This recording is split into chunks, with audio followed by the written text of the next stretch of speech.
Welcome to Swati e-learning channel. Today in pediatric we will see topic about the imperforate anus.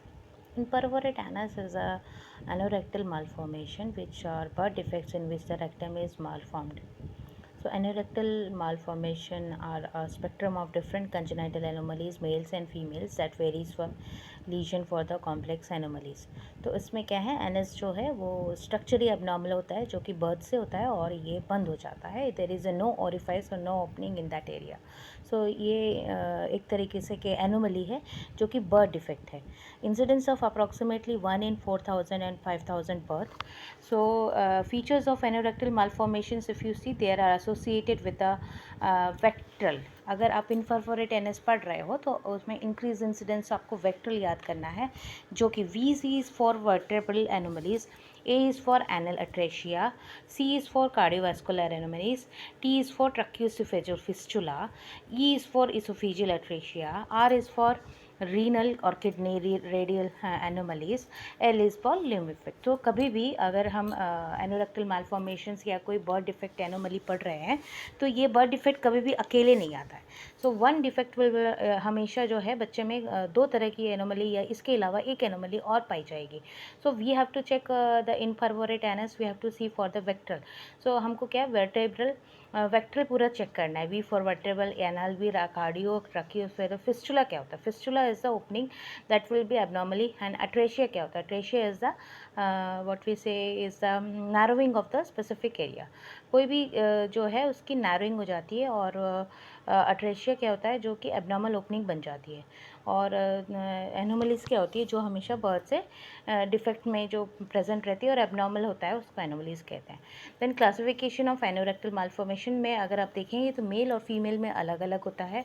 Mail में जो है ये बहुत ज़्यादा हाई होता है और फीमेल में क्या है, जेनेसिस होता है, रेक्टोवेजाइनल फिस्टुला हो जाता है, और विदाउट फिस्टुला भी होता है, रेक्टल एट्रेशिया होता है. That means rectovesical means there will be opening between the rectum and the urethral opening. So rectovaginal means there will be opening with the vagina and the rectum. So vesical fistula prostatic भी होता है, recto prostatic होता है mails में, और rectal atresia. So intermediate if you see the rectobulbar fistula, rectourethral fistula और anal agenesis without fistula. And low में क्या होता है? एनोक्यूटेनियस फिस्टुला हो सकता है और एनल स्टीनोसिस हो सकता है, और कॉम्प्लेक्स मैनिफेस्टेशन मालफॉर्मेशन होती है. सो अब देखेंगे तो pathophysiology. During the embryonic development, जब बच्चे की डेवलपमेंट स्टार्ट होती है, मीन्स 11th वीक में उसका हार्ट पकड़ा जाता है, हार्ट रेट स्टार्ट हो जाती है, तो cloaca become the common channel for the urinary and the part which is important for the development of the genital, urinary and rectum. तो क्लोकोआ क्या होता है? 6th वीक ऑफ जेस्टेशन में anterior urogenital sinus में और posterior intestinal channel में यूरोरेक्टल septum. सो क्या होती है? बहुत सारी फोल्ड्स हो जाती है जो कि ज्वाइन करती है यूरोरेक्टम सेप्टम में और सेपरेट करती है यूरिनरी और रेक्टल सेगमेंट टिप, जो कि एक टेक्स प्लेस करती है, वो जो कि एक डेवलपमेंट, एम्ब्रियोनिक डेवलपमेंट में ये काम करता है. तो लेकिन क्या होता है इसमें 6th वीक ऑफ जेस्टेशन में वो जो डिवाइडेशन है वो प्रॉपर नहीं हो पाती, तब जाके एट्रेशिया और तब जाके रेक्टोवेजाइनल और रेक्टो वेसाइकल और प्रोस्टेटिक वेसाइकल रेक्टो एबनॉर्मलिटी हो जाती है. सो क्लिनिकल मैनिफेस्टेशन इसमें क्या मिलेगा? The clinical manifestation in perforated anus are no anal opening. सबसे बड़ी बात है कि अपना जो एनल रीजन है वो बंद रहेगा और ओपनिंग हो द रॉन्ग प्लेस से उसकी ओपनिंग होगी, और वजाइना भी गलत जगह से क्लोज रहेगा. और वहाँ पे क्या होगा? अगर एनल बंद है तो obviously there will be a no stool till 24 to 48 hours of life. तो फर्स्ट 48 आवर्स बच्चे के जन्म के बाद उसमें स्टूल पास नहीं करेगा बच्चा, और वो एरिया जो है एब्डोमेन एरिया बहुत ज़्यादा स्वलन रहेगा, और जो वजाइना यूरेथ्रा स्कोटम है उसका जो बेस है वो क्या करेगा? स्टूल पास करने की कोशिश करेगा. सो एबनॉर्मल कनेक्शन और the fistula between the babies and rectum and the reproductive area और द यूरिनरी. तो हम इसमें कैसे टेस्ट करेंगे? क्या क्या हम इसमें इन्वेस्टिगेशन कर सकते हैं? तो हमको यूएसजी करना है जो कि रेक्टो पाउच का करना है, और एक्सरे करना है हमें, और that we have to go the Wangensteen Rice X ray, जो कि यूज़फुल है. वो रेक्टल पाउच पे होता है और परफॉर्म करते हैं हम लोग पहले 24 घंटे बच्चे के जन्म के. Urinary fistula can be diagnosed by urine examination and presence of meconium and the epithelial debris and micturating cystourethrogram that can be done for detect any abnormality. So urinary abnormality अगर फाइंड आउट करना है तो हम इसको manage कैसे करेंगे, मतलब क्या हम इसमें कोई ऐसा सर्जरी कर सकते हैं?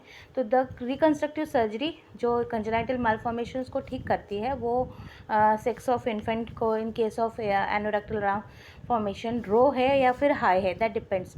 So rectal cutback and anoplasty or YV plasty for the males and dilation of the fistula with perineal anoplasty for the fistula. तो प्लास्टी का मतलब क्या होता है? प्लास्टी इज़ द रिपेयरिंग. कोई ऐसी एबनॉर्मलिटी है जिसको हमको रिपेयर करना है तो उसको प्लास्टी कहते हैं. So here we can do it as a anoplasty. और in case of any high ARM, initial colostomy is done in a neonatal period followed by definitive reconstructive surgery as posterior sagittal anorectoplasty. So important surgery or management reconstructive surgery is the anorectoplasty that you have to keep in mind. With this we have to initial colostomy we have to done for the neonatal period and it should be up to the age of 10, मतलब 10 से 12 महीने का हमको wait करना है जो कि बच्चे का इस सर्जरी के लिए, उसी के बाद सर्जरी हो पाती है. और इन्फेंट का जो वेट है वो कम से कम आपको 7 से 9 किलो का होना चाहिए, तभी वो सर्जरी हो पाएगी. Then nursing management. So as a nurse here we are nursing studying and BSc nursing students के लिए nurses रोल बहुत important है. So we उसके लिए हम बच्चा अब छोटा है तो उसके लिए आपको environment एक warmness maintain करनी है, fluid electrolytes भी आपको maintain करना है, stability infant की देखनी है, vitals regular check करने हैं, monitor करना है, abdomen girth should be always we have to check before surgery and after surgery. Post operative में we have to go for the infection prevention, colostomy wounds हमको regular assess करना है, उसमें डिब्रेसमेंट ना हो जाए, लैसरेशन ना हो उस साइड पे. केयर ऑफ कोलोस्टमी केयर, इसमें आपको पढ़ने की बहुत ज़रूरत है जो कि मैं नेक्स्ट क्लास में आपको पढ़ाऊँगी.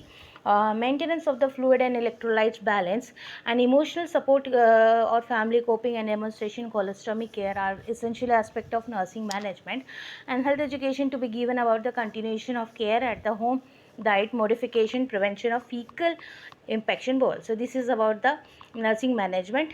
Here we can summarize, or thank you for this listening Swati learning channel. Today we have learned about the anorectal malformation, in which the nursing management you have seen the colostomy care and management is the reconstructive surgery.